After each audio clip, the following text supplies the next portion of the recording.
Alhamdulillah, salatu wassalamu nahmaduhu wa nasta'inu wa nastaghfiruh wa na'udzubillahi min syururi anfusina wa min sayyiati a'malina may yahdihillahu fala mudhillalah wa may yudlil fala hadiyalah. Asyhadu an la ilaha illallah wahdahu la syarikalah wa asyhadu anna Muhammadan abduhu wa rasuluh la nabiyya ba'da. Rabbi shrah li sadri wa yassir li amri wahlul 'uqdatam min lisani yafqahu qawli amma. Yang saya hormati Bapak Dekan Sekolah Bisnis IPB, para wakil dekan, ketua senat dan sekretaris, para ketua program studi dan sekretaris, para dosen semuanya, para staf, dan Bapak Ibu hadirin yang mudah-mudahan dirahmati oleh Allah Subhanahu wa taala. Pada pagi hari ini saya diberikan amanah untuk menyampaikan untuk mengisi kajian yang biasanya diisi oleh Pak Kiai. Kebetulan beliau masih kurang sehat, ya. Mudah-mudahan beliau segera diberikan kesembuhan dan kesehatan. Insya Allah pagi ini akan membahas terkait dengan tema perbedaan sikap orang-orang yang mendapatkan hidayah dengan yang tidak mendapatkan. Tema ini terinspirasi dari firman Allah Subhanahu wa taala dalam surah Al-An'am ayat 125 yang bunyinya a'udzubillahi minasyaitonirrajim. Faman yuridillahu ayyahdiyahu yashrah sadrahu lil Islam wa may yurid ayyudillahu yaj'al sadrahu dayyqan haraja ka'annama yas'adu fis sama' kadzalika yaj'alullahu rizqa 'alal ladzina la yu'minun. Yang artinya, barang siapa yang dikehendaki oleh Allah akan mendapatkan hidayah atau petunjuk, dia akan membuka dadanya untuk menerima Islam. Dan barang siapa yang dikehendakinya, maka ia menjadi sesat dan jadikan dadanya sempit dan sesat, seakan-akan dia sedang mendaki ke langit. Demikianlah Allah menimpakan siksaan kepada orang-orang yang tidak beriman. Jadi ayat ini menjelaskan terkait dengan hidayah yang diberikan oleh Allah Subhanahu wa taala. Hidayah suatu hal yang penting yang harus kita miliki, karena dengan hidayah itulah kita bisa menempuh menjalani hidup ini dengan benar. Kalau seandainya tanpa hidayah, kita akan menjadi orang-orang yang sesat. Hidayah juga memberikan pengaruh kepada sikap seseorang. Orang yang mendapatkan hidayah memiliki sikap-sikap yang mulia, yang mendapatkan petunjuk dari Allah. Orang-orang yang tidak mendapatkan hidayah sebaliknya, sikap-sikapnya akan menjadi buruk, kemudian mendapat ancaman dari Allah Subhanahu wa taala. Bagi orang yang beriman mendapatkan hidayah dari Allah Subhanahu wa taala dan bisa menjalankan segala perintahnya, meninggalkan segala larangannya, merupakan suatu yang paling tinggi dan sangat berharga nilainya, yang tidak bisa dibandingkan dengan hal apapun. Karena ibadah itu ataupun hidayah itu adalah suatu hal yang sangat penting, yang menjadi petunjuk, menjadi acuan dalam kita hidup di dunia ini, dalam menjalaninya. Permohonan hidayah ini kita baca, ya, dibaca ketika membaca surah Al-Fatihah, baik di dalam sholat ataupun di luar sholat. Ya. Kita tahu kita sering sekali membaca Al-Fatihah, ya. Dan ternyata dalam Al-Fatihah itu ada permohonan terkait dengan permintaan hidayah. Sebelumnya, Al-Quran itu kitab yang mulia yang merangkum seluruh aspek kehidupan, menjadi petunjuk. Barang siapa yang berpegang dengan Al-Quran, maka tidak akan sesat. Ya. Segala hal yang kita jalani dalam kehidupan ini yang terkait dengan keduniaan ataupun akhirat, dasar-dasarnya diberikan petunjuk melalui Al-Quran. Al-Quran itu merangkum semuanya. Dan Al-Quran yang luar biasa luasnya itu, yang mencakup seluruhnya itu dirangkum dalam surah Al-Fatihah. Ya, surah Al-Fatihah yang terdiri dari 7 ayat. Itu rangkuman dari Al-Quran. Ternyata dalam rangkuman itu ada poin penting yang tidak ditinggalkan ataupun disebutkan, yaitu permohonan tentang hidayah. Yaitu ihdinas siratal mustaqim. Tunjukilah kami jalan yang lurus. Dari rangkuman Al-Quran, salah satu poinnya adalah permohonan untuk mendapatkan hidayah. Dan ini kita ulang-ulang terus. setiap hari. Selagi kita masih hidup, insya Allah akan selalu membaca Al-Fatihah. Minimal 17 kali membaca Al-Fatihah, dan 17 kali itulah kita membaca Ihdinas Siratal Mustaqim. Bahkan sholat pun nggak sah kalau tidak baca. Belum diiringi dengan sholat-sholat sunnah yang lain, kita akan baca Al-Fatihah. Sholat sunat rawatib, sholat qiyamul lail, tahajud, sholat hajat, sholat istikharah, sholat duha, dan sholat-sholat yang lain. Akan berulang-ulang kita baca Al-Fatihah dan memohon petunjuk dari Allah. Disebutkannya permohonan hidayah atau diberikan supaya diberi petunjuk dalam surah Al-Fatihah ini menegaskan betapa pentingnya hidayah. Ya. Hidayah itu nggak bisa kita tinggalkan. Kita tidak bisa hidup tanpa mendapatkan hidayah dari Allah Subhanahu wa Ta'ala. Apapun yang kita lakukan berdasarkan hidayah dari Allah Subhanahu wa Ta'ala.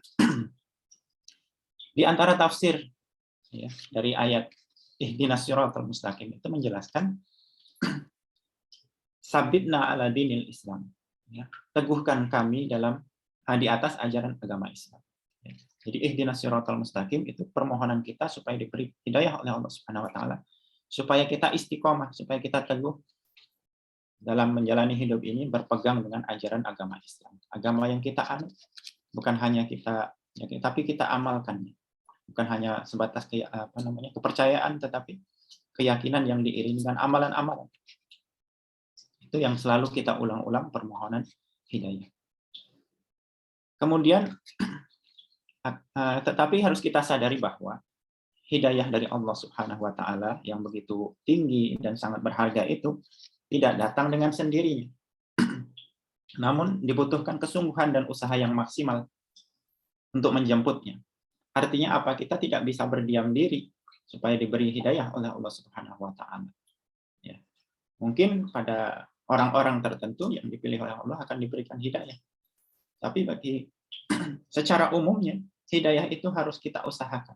Harus kita jemput, kita berusaha mendapatkan hidayah dari Allah Subhanahu wa Ta'ala. Artinya kita harus aktif menjemput hidayah dari Allah. Aktif mendekat diri pada hal-hal yang mendukung kita untuk mendapatkan hidayah dari Allah. Dari amalan-amalan kita, dari pergaulan kita, dari pekerjaan kita, dari seluruh kehidupan kita, harus kita usahakan dalam rangka memperoleh hidayah dari Allah Subhanahu wa Ta'ala. Hal ini sejalan dengan firman Allah dalam surah Al-Ankabut ayat 69. Wallazina jahadu fina lanahdiyannahum subulana wa innallaha lama'al muhsinin. Dan orang-orang yang berjihad untuk mencari keridhaan kami akan tunjukkan kepada mereka jalan-jalan kami. Dan sungguh Allah berserta orang-orang yang berbuat baik. Jadi di dalam ayat ini dijelaskan bahwa untuk mendapatkan hidayah dari Allah, supaya Allah beri petunjuk, harus diawali dengan mujahadah. Jahadu ataupun berjihad, artinya berjuang. Berjuang dengan sungguh-sungguh untuk mendapatkan hidayah dari Allah. Berjuang dulu. Ini sebab dan akibat. Kita harus melakukan sebab-sebabnya dulu. Upaya-upaya dulu. Kemudian Allah berikan lanahdiyannahum subulana. Dan Allah bersama orang-orang yang berbuat baik. Jadi artinya sebagaimana yang saya sebutkan tadi, untuk mendapatkan hidayah itu harus ada partisipasi dari kita. Harus kita yang aktif untuk mendapatkan hidayah dari Allah. Kita dituntut untuk bersungguh-sungguh dalam belajar agama, memahami perintah dan larangannya, disertai kecintaan dan ridho kepada ajaran Islam. Di samping itu, kita harus mencintai dan melaksanakan ajaran Islam. Ada poin penting di sini. Selain kita menjalankannya adalah disertai dengan kecintaan dan ridho kepada ajaran Islam. Kecintaan dan ridho. Artinya kita cinta dengan Islam. Kita sudah menjadi seorang Muslim, menjalankan ajarannya, juga diiringi dengan rasa cinta dan ridho. Ikhlas dengan Islam. Sangat cinta, sangat suka dengan Islam, dengan ajarannya. Bangga dengan Islam.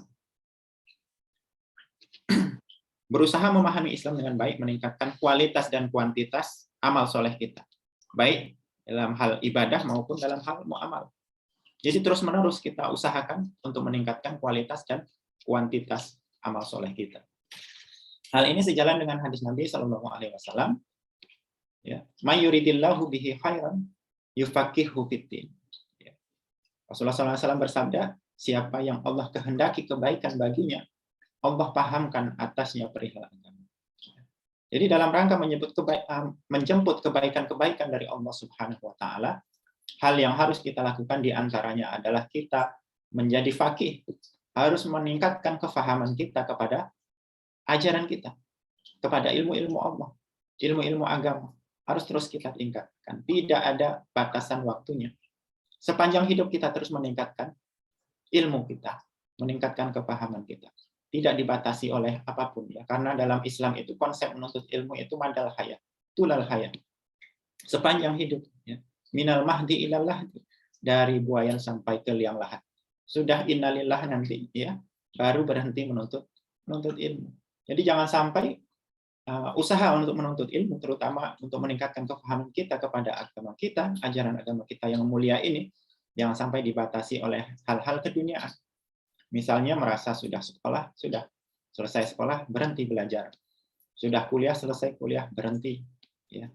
Kemudian sudah menjadi sarjana dengan gelar-gelar tertentu, dengan status tertentu, merasa sudah banyak ilmunya, kemudian berhenti, tidak menambah ilmu lagi, tidak menambah kepahaman terkait dengan agama. Hal ini tentu tidak tepat, ya, tidak benar. Harus dirubah mindset kita bahwa untuk belajar, terutama terkait dengan agama kita, harus terus kita lakukan.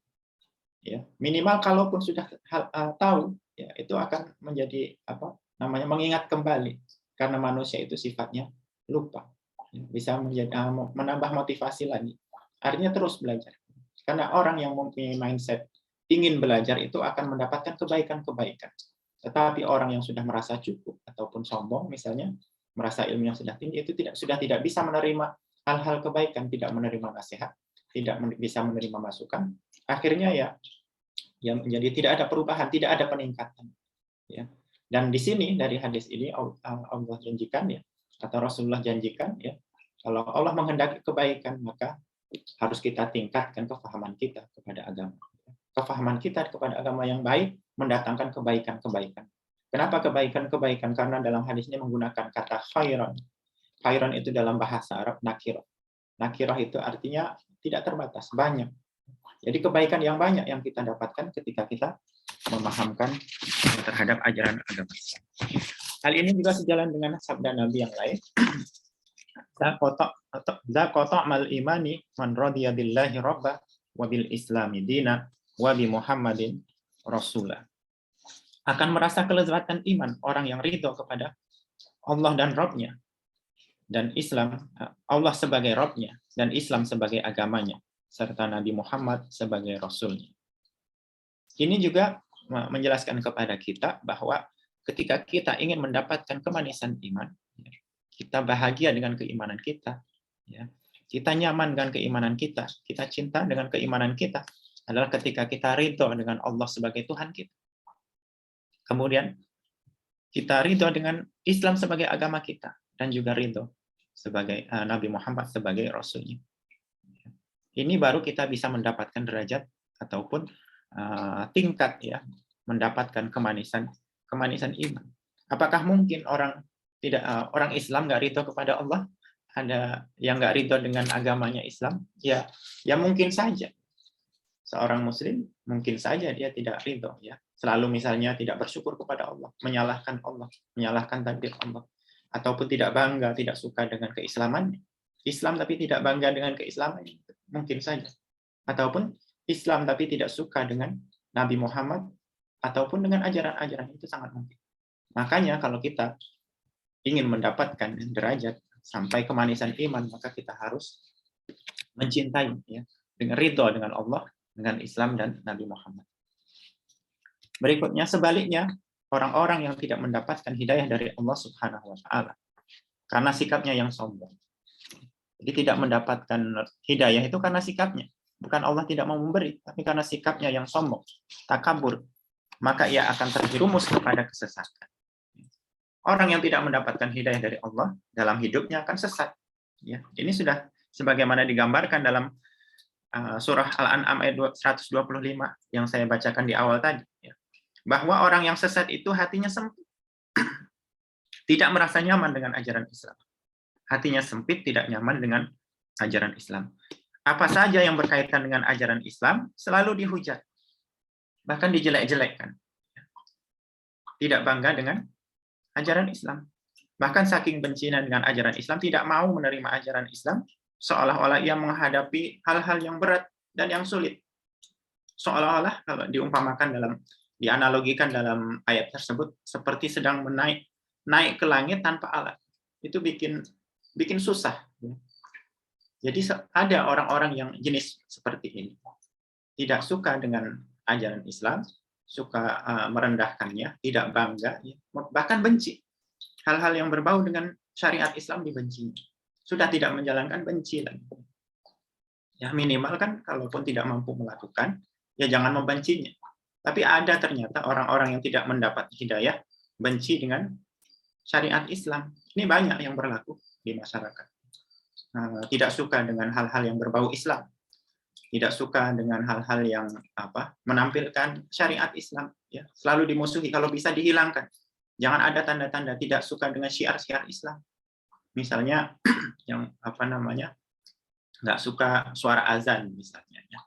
Ada nggak seperti itu? Ada. Orang Islam misalnya nggak suka kedengaran suara azan.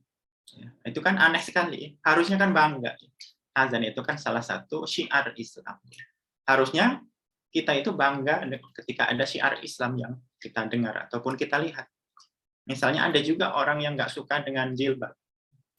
Kalau tidak melaksanakan itu hal pribadi. Tapi kalau misalnya sampai benci, ya itu lebih parah lagi. Artinya itu membenci syariat Islam. Ataupun tidak suka hal-hal yang lain. Misalnya nggak suka dengan bank syariah. Nggak suka dengan ekonomi syariah. Ya. Nggak suka dengan tampilan-tampilan yang berbau Islam. Melihat orang yang ada jenggotnya, benci misalnya. Karena kebetulan misalnya ada orang tersebut melakukan hal yang tidak baik. Atau orang yang berjilbab misalnya ada melakukan hal kesalahan. Yang disalahkan syariatnya, jilbabnya disalahkan, jenggotnya yang disalahkan. Yang begitu. Padahal kan harus objektif. Kesalahan, ya satu yang salah tetap salah. Tapi jangan sampai dibawa-bawa syariat Islam justru yang dijelek-jelekkan itu orang yang hatinya dipenuhi dengan kebencian. Jangan sampai demikian. Kenapa orang itu bisa? Orang-orang, sebagian orang ada yang memiliki perilaku yang sedemikian. Karena di hatinya, seperti dalam ayat di atas, di hatinya itu ada rijsun. Ada rijsun. Rijsun itu artinya dalam bahasa Arab itu sesuatu yang kotor atau menjijikkan. Jadi orang yang benci dengan syariat Islam, orang yang nggak suka dengan syiar-syiar Islam itu, di hatinya ada satu yang kotor. Yang perlu dibersihkan. Kalau tidak, kotoran ini akan semakin bertambah, akan menjemput, akan mendatangkan hal-hal yang buruk yang lain. Disebabkan dari sumbernya itu dari hatinya yang ada kekotoran itu. Menjadi benci dengan ajaran Islam ataupun syiar Islam. Sumber perbuatan ini berdasarkan ketakaburan ataupun sombong yang dimiliki oleh orang tersebut. Menghalangi datangnya petunjuk dari Allah Subhanahu wa Ta'ala. Karena ada rasa sombong sehingga nggak menerima petunjuk. Walaupun sudah ditunjukkan kebenaran-kebenaran, itu akan ditolak. Karena sifat sombong memang akan menolak kebenaran. Tidak suka menerima nasihat, tidak mau mendapat masukan, karena ada sifat takabur, ada sifat sombong. Maka sifat takabur salah satu dosa yang besar. Bahkan orang yang takabur itu tidak akan masuk surga. Kalau orang yang di hatinya ada sifat takabur. Hal ini sejalan dengan firman Allah Subhanahu wa Ta'ala dalam surah Al-A'raf ayat 146.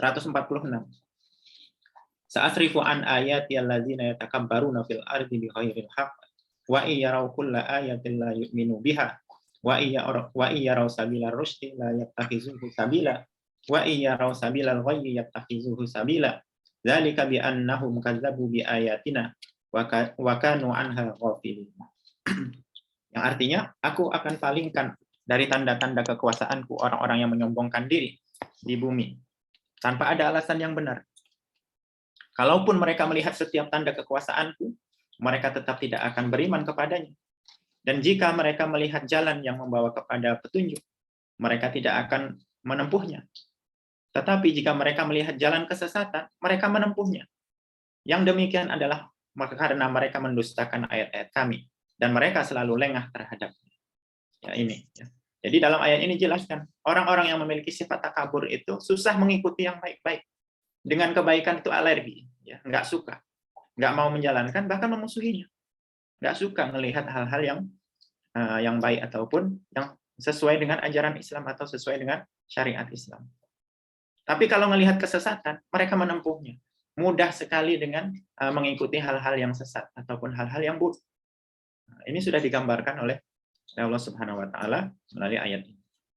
Oleh karena itu, kita harus mendapatkan hidayah dari Allah. Dengan mengembangkan sifat tawadhu, ya, dan rendah hati kepada Allah Subhanahu wa taala. Ya, selain rendah hati kepada Allah, juga kepada manusia kita juga harus rendah hati. Tidak boleh. Sombong itu ataupun takabur tidak boleh kepada siapapun, baik kepada Allah ataupun kepada manusia. Disertai dengan kecintaan kepada ajarannya.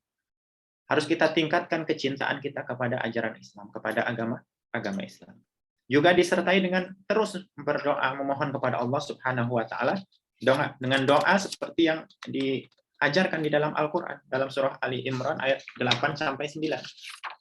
Ini doa yang bagus sekali, yang patut dihafal dan diamalkan, dibaca terus, ya. Bunyinya adalah Rabbana la tuzigh qulubana ba'da idh hadaitana wa hab lana min ladunka rahmah innaka antal wahhab. Rabbana innaka jami'un nasi liyaumil la raiba fihi innallaha la yukhliful mi'ad. Yang artinya, ya Tuhan kami, janganlah Engkau condongkan hati kami kepada kesesatan setelah Engkau berikan petunjuk kepada kami. Dan karuniakanlah kepada kami rahmat dari sisimu. Sesungguhnya Engkau Maha Pemberi. Ya Tuhan kami, Engkaulah yang mengumpulkan manusia pada hari yang tidak ada keraguan padanya. Sungguh, Allah tidak menyalahi janji. Jadi dalam doa ini tergambarkan bahwa perlu selalu berdoa kepada Allah supaya diberikan petunjuk, supaya tidak sesat. Karena manusia itu sifatnya ada potensi untuk melakukan kesesatan. Ya, manusia itu ada potensi untuk melakukan kesesatan, kesalahan-kesalahan, ya, untuk melakukan dosa. Maka selalu minta petunjuk pada Allah supaya ditunjukkan kembali jalan yang lurus. Ya, kan di sini sebutkan setelah Engkau berikan petunjuk kepada kami. Ya, jadi untuk menghindari kesesatan itu harus kita tingkatkan doa kita kepada Allah Subhanahu wa taala. Ya, doa ini doa yang maksur, ya, yang harus kita amalkan supaya kita terjaga dari hal-hal yang menyesatkan, terjaga dari tingkah laku, sikap-sikap yang buruk selama kita menjalani kehidupan kita, supaya kita terhindar dari kesesatan dan kita mendapatkan petunjuk dari Allah Subhanahu wa taala selamanya, ya. Jadi ini doa yang terus diamalkan sampai kapanpun supaya kita diberikan petunjuk oleh Allah Subhanahu wa taala. Mungkin itu saja yang bisa saya sampaikan untuk kajian pada pagi hari ini, dan mudah-mudahan kita semua yang hadir pada kajian pagi hari ini selalu dijaga oleh Allah Subhanahu wa taala. Selalu diberikan petunjuk oleh Allah Subhanahu wa taala, diberikan istiqomah, ya, terjaga dari sifat-sifat buruk, sifat takabur dan sombong, ya, sehingga kita menjadi orang-orang yang taat, ya, memiliki sikap-sikap yang baik, ya, sebagaimana digambarkan orang-orang yang mendapatkan petunjuk dari Allah Subhanahu wa taala. Wallahu a'lam. Terima kasih semuanya. Mohon maaf atas segala kekurangan. Assalamualaikum warahmatullahi wabarakatuh. Waalaikumsalam warahmatullahi wabarakatuh. Ya Allah, Pak Ustadz. Ya, sama-sama.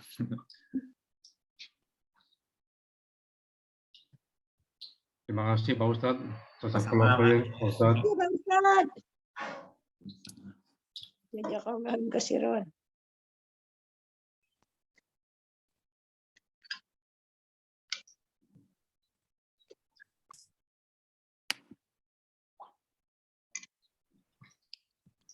Mohon izin ya untuk live. Ya, makasih Ustaz.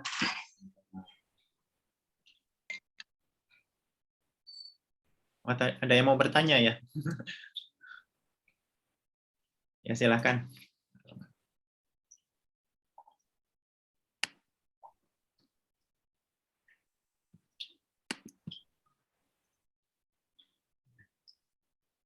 Sepertinya nggak ada Ustaz. Ya, kayaknya ya. Saya mohon izin ya kalau nggak ada. Mangga. Terima kasih, Pak Ismandar.